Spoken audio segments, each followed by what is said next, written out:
Continue with the study of the life of Elijah. We want to look at now another kind of supernatural miracle he needed. This was not a miracle that had to do with money and houses and land. This was a miracle that had to do with his need to be lifted out of his depression. Depression is discouragement on steroids. It's discouragement that now has produced an ongoing level of gloom, an ongoing level of emotional pain. And when discouragement becomes depression, depression unresolved becomes despair. And when depression becomes despair, that ongoing discouragement that has led to depression, which now results in despair, produces a sense of hopelessness. That's our situation with Elijah. He's going to find himself where many of us have often found ourselves, in a black hole. He's going to find himself looking for a light at the end of the tunnel, only to discover it's the light of an oncoming train. Because his whole world is going to be turned upside down in a day. When we come to chapter 19, we find out what led to this emergency shift in his emotions. You see, he had an expectation, because when we finished chapter 18, he had told Ahab, cheer up, laugh, party, eat, and drink, because it's going to rain. And Ahab got in the chariot and made his way home. Elijah beat him home by running. Ahab had a controlling wife. He had a woman who was telling him what to do. He had a controlling wife, and this wife had taken over when it was Elijah's anticipation that Ahab was going to turn things around. Who he was married to. He was married to a lady named Jezebel, and Jezebel was running this show. Jezebel was calling this shot, and Jezebel was telling him, Elijah, you're a dead man. Jezebel is an evil threat that comes your way. It is something or someone who threatens your well-being, because she threatened by tomorrow this time you're going to be dead. So any threat in your life that comes your way that produces discouragement, depression, despair, or even, as we're going to see in a moment, a desire to die, is a Jezebel in your life. It's something or someone who threatens the stability of your mental well-being. So when a boss threatens you that he's going to fire you and it's not a legitimate reason, he's become Jezebel. When there's a person who threatens you or your stability, they are in fact being a Jezebel in your life. They are operating as the new Lord over your emotions. And the reason why they can operate as Lord over your emotions is because their threat gets into your head. And when their threat gets into your thought affects your feelings. You see, we are made up of three parts. We're made up of body, our physical being. We're made up of soul. Psychology is soul, the study of the soul. So we're made up of a personhood, and then we're made up spiritually. What you have to understand is all three of these are interconnected and interrelated. So as you'll see in a moment, if you feel bad physically, it affects how you're going to think psychologically, which may affect also how you function spiritually. Or if you're down spiritually, that may affect your ability to function physically or your ability to be able to reason psychologically. Or if you're off psychologically, it can make you want to go to bed physically and make you not want to deal with something spiritually. Because all three are interconnected and all three affect the other two. So it is understanding how these three connect with each other, and all three are in this story, that you will understand how to deal with that which controls the mind. Now let's understand, since emotions are part of the soul, how the soul relates to the thought, so that you can understand how to find God's work in that which discourages you emotionally. If your mind is wrong, your emotions are going to be wrong. If your mind is right, your emotions are going to be right. That's why a change in your mind will always change how you feel. He is now living under a threat. Jezebel, the evil one, has threatened his well-being and his life. And he's trying to figure out now, how is he going to face this? And this is overnight. His whole life has changed because somebody has gotten into his head. So what he does is he goes on another day's journey. The man had run 15 miles. Now he's going to go on a whole nother day's journey. He sits under the juniper tree, verse 4, and he requests for himself that he might die. It is enough now, O Lord, take my life, for I am not better than my fathers. He wants to die 24 hours after the biggest miracle he's seen. This is a fast, slippery slope. Okay, watch this now. Elijah is not a carnal Christian. Elijah is not an unspiritual person. He's been called a man of God. We just saw the hand of the Lord was on him. So guess what? It's possible for spiritual people to get depressed. So you can be spiritual and be down. You can be spiritual and be emotionally struggling through something. So don't automatically feel that your discouragement is due to your carnality. Now, if you are carnal and if you are spiritual, then it could very well be related to that. But it's not automatically related to that, specifically in the life of someone who is pursuing God. So he's ready to give up. He's ready to throw in the towel. And when he's ready to throw in the towel, he lays down because he's so tired under a juniper tree, which is only a tree big enough for one person to lay under it. And there was an angel touching him and said, arise, eat, verse 5. He looked up, and behold, there at his head a bread cake baked on hot stones, a jar of water, so that he ate and drank and lay down again. When did the angel show up? The angel only showed up after Elijah had had an honest conversation with God. You see, he told God, I want to die. He told God, I'm not good as my fathers. He told God, I have nothing left. He told God, I'm done. And God sent an angel. But he still wants the real thing because he knows what you're going through. The scripture says he knows we're of flesh. So Elijah comes and he bears his soul to God. Because look, when you're ready to die, there ain't no time to be cute. When you so low you want to throw in the towel, that's not the time to play church. That's not the time to just go through religious activity. He gets raw with God. Second thing I want you to notice is how God addressed him. The first need he addressed was his physical need. Because one of the causes of discouragement, depression, and despair is physical. If you're hungry, James says you don't need just a prayer meeting. You need somebody to make you a ham sandwich when you're hungry, because there is a physical reality going on. So it is quite legitimate to examine whether there are physical causes to your emotional struggles and to have those physical causes addressed.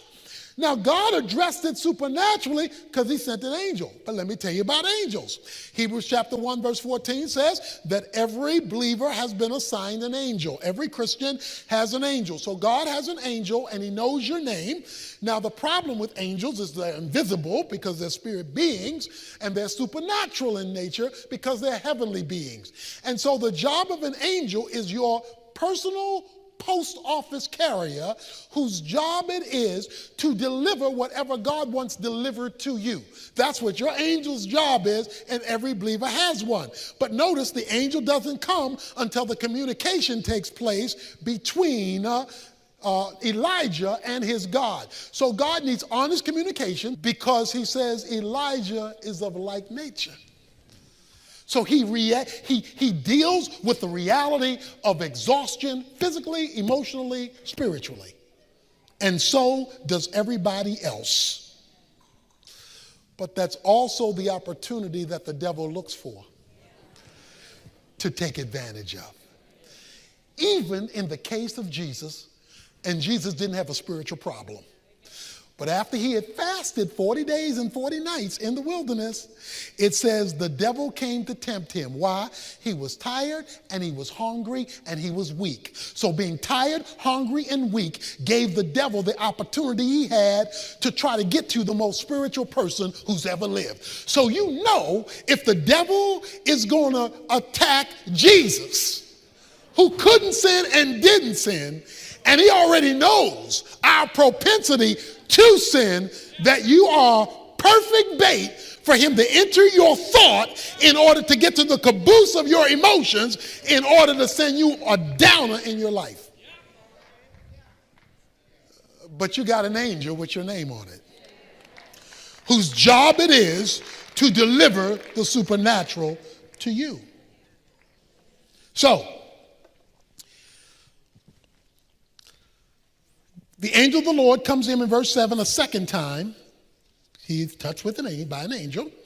Arise, eat, because your journey is too great for you. Now watch this. So he lets him rest before he lets him continue. So he arose and ate and drank and went in the strength of the food 40 days and 40 nights to Horeb, the mountain of God. When you are depressed, many times the last place you want to go is to the mountain of God. The mountain of God means to go in God's presence. That's the last place you want to go. But that's the first place God wants you to run to. He wants you to run to his presence and bring your depression with you. Bring your discouragement with you. He'll give you enough to get to the mountain, to get to his presence. So he calls him into his presence. Now it gets really interesting. Now, there are a number of issues going on here. He asked him, then it came to a cave, lodged there, verse 9, and behold, the word of the Lord came to him and said, what are you doing here, Elijah? Now, God doesn't have to ask, why are you here? Because he doesn't know. Because he knows why you're here. He knows that you've been frustrated. In fact, he just fed you. But he asked him, why are you here? The reason God asked him, why are you here, is not for God to get information. The reason he asked, why are you here, is for him to fully express what he's dealing with.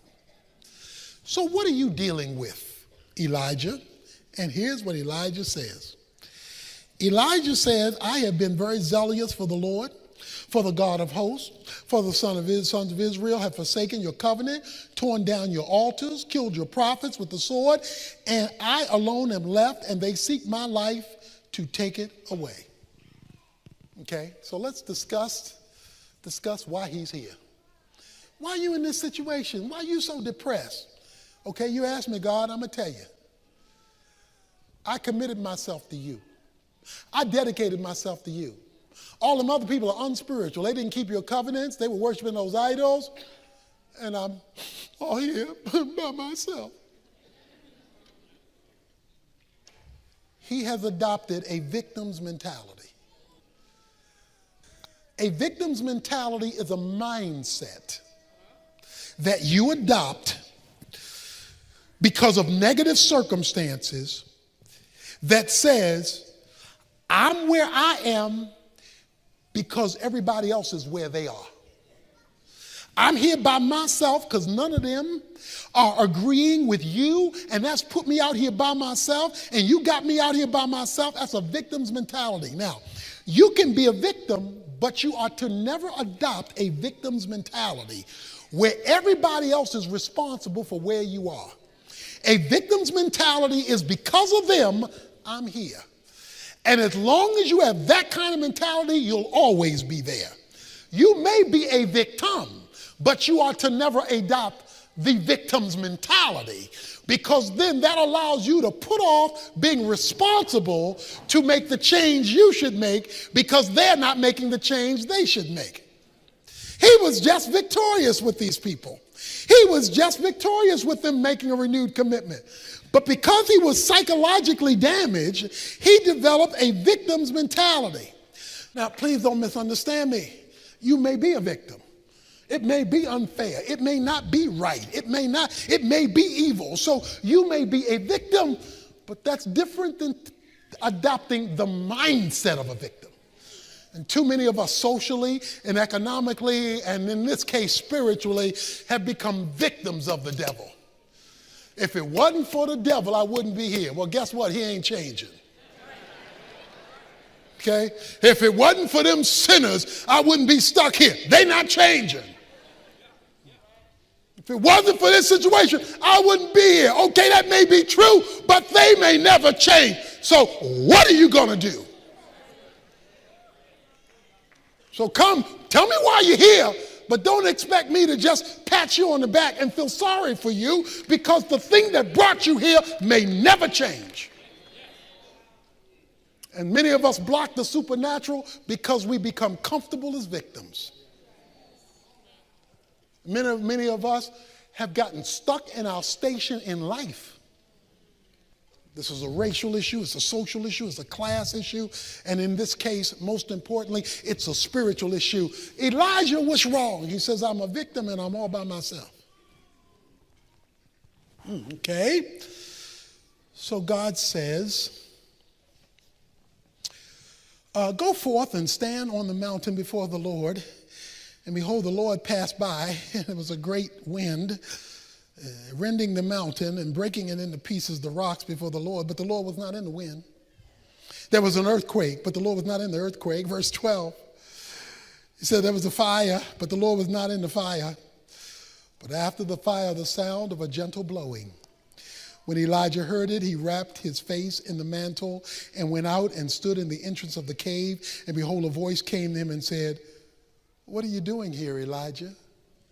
He said in verse 14, he says it again, I'm very jealous for the Lord, but the people have forsaken you. I alone am left. They seek to take my life. So guess what God does? You find at the end of verse 3, it says he left his servant behind. So Elijah is by himself. Because depression gets worse if there's nobody in your life to change your thinking. See, if you're feeling sorry for yourself and you're talking to yourself, that's a bad conversation for yourself. You're already feeling sorry, and there's nobody to talk to but you, about you, regarding you, to tell you what you ought to do, and you aren't in a place to even hear you correctly, and what you are telling you is only related to how you feel, then your discussion with yourself is helping yourself to become worse off about you. So God then enters the picture and tells him, Elijah, tell me how you feel. Stop talking to yourself, because when you talk to yourself, you were getting depressed, you were suicidal. Start talking to me, okay? Now I'm going to show you the wind and the rain and all that stuff. Now talk to me again. No, Elijah, don't talk to yourself, because you and you aren't getting together with you real good. God has to clarify, verse 18, yet I will leave 7,000 in Israel, all the knees that have not bowed to Baal, and every mouth that has not kissed him. Now, what's his complaint? I'm the only one. God says, there's 7,000 folk like you out there. It's just you are so psychologically bent right now, all you see is you. I got 7,000 people you don't even know about who have the same faith, same commitment, same loyalty that you have. So you are wanting to die off of misinformation. You don't have the right information. And so what did God's presence in his counseling session do? Give him new data. And then God closes by doing one other thing for him. And it's a very important thing.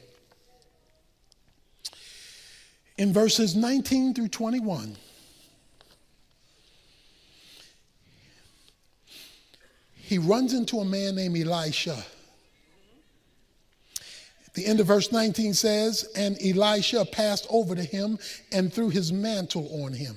He left the oxen and ran after Elijah, Elisha does, and please let me kiss my father and my mother, then I will follow you. And he said to him, go back again, for what have I done to you? So he returned from following him, took the pair of oxen, sacrificed them, boiled their flesh with the implements of oxen, and gave it to the people, and they ate. Then he arose and followed Elijah and ministered to him. Because sometimes when you're discouraged, you need somebody with flesh and blood. Sometimes talking to God, he's a spirit out there, he's real, but he's a spirit out there. So guess what God did? God gave him a friend. God said, look, I'm going to bring somebody in your life who is going to minister to you. Because right now, your ministry has been depleted. And your get up and go is not there. So guess what? Now that I have been counseling with you and you brought me into the equation of your victim's mentality, I got somebody I have already set up to bring into your life to minister, to encourage, to lift you up, and to bring you out of your depression. God has an angel for you. He's got a person for you. He has himself for you. He gave Elijah all three of those to give him a supernatural experience to lift him out of his depression. And one of the reasons that the church exists is to have people available in your life when you are down who can embrace you, minister to you, lift you up, and he can use you to do the same thing for somebody else. Because when we are depressed, we need another perspective. That doesn't deny the reality of how we feel. But what it does is it doesn't let you live there. Some of us are being destroyed by Satan. You need somebody who can whisper about the power of God in your life. Somebody is being intimidated by Jezebel, and you need to know from somebody who can see outside of you that greater is he that is in you than Jezebel who is threatening you. You need to be lifted out of your discouragement through honesty with God, through taking care of yourself physically in order to get the rest you need or the help you need, and to have somebody in your life who loves you enough and God enough to hook the two together.